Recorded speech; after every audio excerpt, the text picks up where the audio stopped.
وریشه. دوم شی چې شي هغه زینت دی. دونم په اسلام کې تنګي نه ده.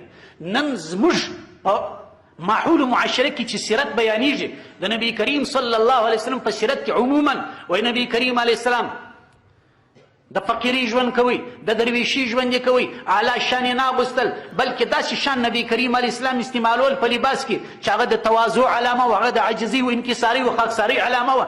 دا شی ثابت دی، لیکن داسې شی هم ثابت دی نبی کریم علیه السلام پر یو موقع باندې داسې جوبه واغوستل چې قیمت یې 2000 دیناره و. 2000 دیناره. 20 مثقاله نن ستاسې د سرو زرو نصاب دی. 20 مثقاله چې موږ د زرو په مارکیټ کې پوښتنه کړې ده 500 افغانۍ دي، اوس نو ورکړه تر 2000 پورې. داسې جوبه نبی کریم علیه السلام اغوستې 2000 دیناره او 2000 درهمه یې قیمت درلود. دا ځکه نبی کریم علیه السلام کول چې امت ته جواز وروښیي چې مشکل هم نشته. څنګه چې عورت پټول مقصد دی د لباس، دوم مقصد دا دی چې داسې لباس هم ته اغوستلی شي چې زینت راولي. وریشه دا ریاش او لباس دا چیش ته وایي؟ دا ښایست ته وایي. حضرت جابر رضی الله عنه فرمایي کان رسول الله صلی الله علیه وسلم مربوعا ولقد رأيت رسول الله صلی الله علیه وسلم في حلة حمراء ما رأيت قطا احسن منه ما رأيت شيئا قط احسن منه. ما یو ورځ نبی کریم علیه السلام ولیدی چې سره جوبه یې اغوستې وه، سره جوبه یې اغوستې وه. ما رأیت شیئا قط، دا سرې جوبې داسې خوند د نبی کریم علیه السلام سره کوي چې ما تر اوسه پورې تر داسې انسان بل نه دی لیدلی چې تر د دې ښایسته وي. سره جوبه علماو لیکلي دي چې د نارینه دپاره سوچه خالص سور رنګ منع دی. د حلة حمراء دا مطلب دا و چې په هغه زمانه کې د یمن څخه داسې جامې راتلې، د یمن څخه داسې جامې راتلې چې په هغه کې دا سرې لیکې به وي، د سرو لیکو کار پکې شته و، یو مخ سوچه سرې نه وي. نو نبی کریم علیه السلام ما په سرې جوبې کې ولیدي. دوم مقصد د لباس چې هغه چیش دی ریشه. داسې لباس تاسې استعمالولی شي چې هغه تاسې ته زینت درکړي، ښایست درکړي. دا دوم مقصد. دوه مقصد اسمه. او دریم مقصد واورئ، دریم مقصد د لباس. څلور مقصد د درې عیبه دا د نن خبرې دي ختمې بې کړو. دریم مقصد د لباس واورئ. دریم مقصد د لباس چې دی نمایش بنی پکښې. نمایش والا لباس الله عز وجل نه خوښوي.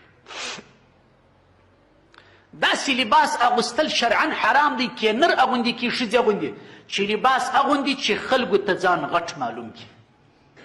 یو خو زه ځکه دا لباس اغوندم چې الله عز وجل ما ته پیسې راکړي دي، زه غواړم دا استعمال کړم. سپینه ټیبو په بازار کې په 1.5 سلو پېرې زه غواړم د 200 درهم ځکه زه یوه ستوانه یم. یو سړی دا فکر کوي، لیکن یو سړی راولاړېږي د 50,000 روپو کالي اغوندي، د ده نیت میت هغه نه وي ما دونه پیسې لرم، دی صرف پر خپل ملګرو انډیوالانو رفیقانو باندې ځان غټ ثابتوي. دا د نمایش جامه ده، د نمایش جامه حرامه ده. په دې کې موږ فساوي. الله دې معافي وکړي. دوې ډلې کسان، یو زموږ تاسې ځوانه طبقه په دې کې فساد د خوا مه بدوي، یو زموږ تاسې د زنانو طبقه. تاسې به لیدلي موږ تاسې زنانو ته چې د هر ځایه موږ کالي رازغلو، دا کالي زموږ دپاره نه دي، بس دا دوی د ودو کوزدو دپاره ولي. کورو ته چې ورسئ خیرنې پیرنې ګرځي، خیرنې پیرنې ګرځي. د میړم هغه وخت شوق به راځي چې واده وکوزدې ته ځي، د ظالم لورې دا څه کیسه ده؟ دا اوس د هغه ښځه ده. دا نمایش دی. هغه زنانې چې خپل کور کې خپل خاوند ته زیب و زینت نه کوي او دا جامې اغوندي چې په کوزده کې خلک زما کالي وویني او دا ښه وبولي، دا نمایش دی، دا حرام دی. ستا اول حقداره چې دی چیش دی؟ ستا خاوند دی. علماو لیکلي دي چې په شریعت کې نارینه ته اجازه نشته چې ښځه ووایي، په شریعت کې نارینه ته اجازه نه چې ښځه ووایي، لیکن ځو ځایونه داسې سته چې ضرب غیر مبرح، ضرب متوسط اجازه ورکوي شریعت. هغه دا دی که ښځې لمونځ نه کوي، لمونځ به کوي، بې دینه به نه جوړېږي. بل هغه ځای دی چې ښځه زیب و زینت ته سینګار نه کوي. خاوند حق لري پر ښځې باندې تر خپل وس او طاقت زیب و زینت او سینګار ورته وکړي. قرآن کې الله عز وجل فرمایي د ښځې یو صفت په قرآن کې زینت او سینګار راغلی دی. او من ینشأ فی الحلیة وهو فی الخصام غیر مبین. ښځه هغه طبقه ده، ښځه هغه طبقه ده چې په د دې رالویښتو نشو نما په ښایستو زینت کې سوې ده. نو دا څونه غټه جفا ده چې د کوزدې دپاره د ګرانو پیسو کالي اغوندي، د پوشو دپاره د ګرانو پیسو کالي اغوندي، د خوشانو د ودو دپاره د ګرانو پیسو کالي اغوندي، د عین منصب د نکروز شپو دپاره چې ټول ناروا محافل دي د هغو دپاره د ګرانو پیسو کالي اغوندي، لیکن خاوند ته چې راسي خیرنه فیرنه ناسي. دا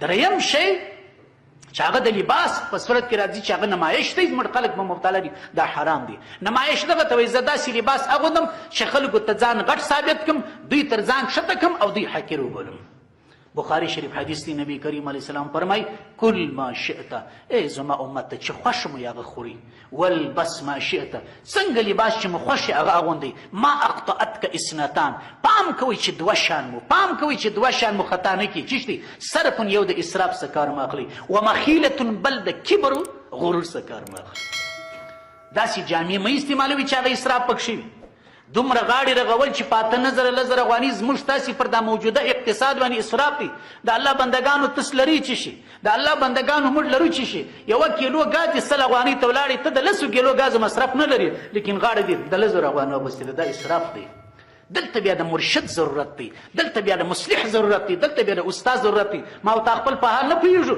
دلته به د یو چا د استاد سره صلاح کوي د خپل مرشد او پیر سره به صلاح کوي چې حضرت دغه کالي اغوند زما پاک کې څنګه دي هغه به تا ته وایي دا مه کوه دا وکړه دا مه کوه بعضې خلک وایي زه کبر نه کوم تاسې په دنیا کې داسې سړی نسي ښولی چې زه متکبر یم حتی ټرمپ لا نه وایي چې زه متکبر یم خو د نړۍ فرعون دی که نه دی چې هر څه یې وکړه هغه کوي لیکن هغه نه وایي زه متکبر یم د یو چا تکبر دی خپله نه ثابتولی تکبر یې بل څوک ثابتوي په لباس کې به د اسراف په ځان ساتو په لباس کې به د داسې حالت ته ځان ساتو چې بل چا ته په سپکه ګوري چې زما حالت ګوره زموږ ځوانې طبقې ته دي الله معافي وکړي ځوانان او زنانې په دې مبتلا دي د خپل حال د اصلاح ضرورت دی د الله بندګانو بعضې کسان ټولنه رامخته کړي بابا پزه مو پرې کېږي غوږ مو پرې کېږي شرمېږو هی د الله بندګانو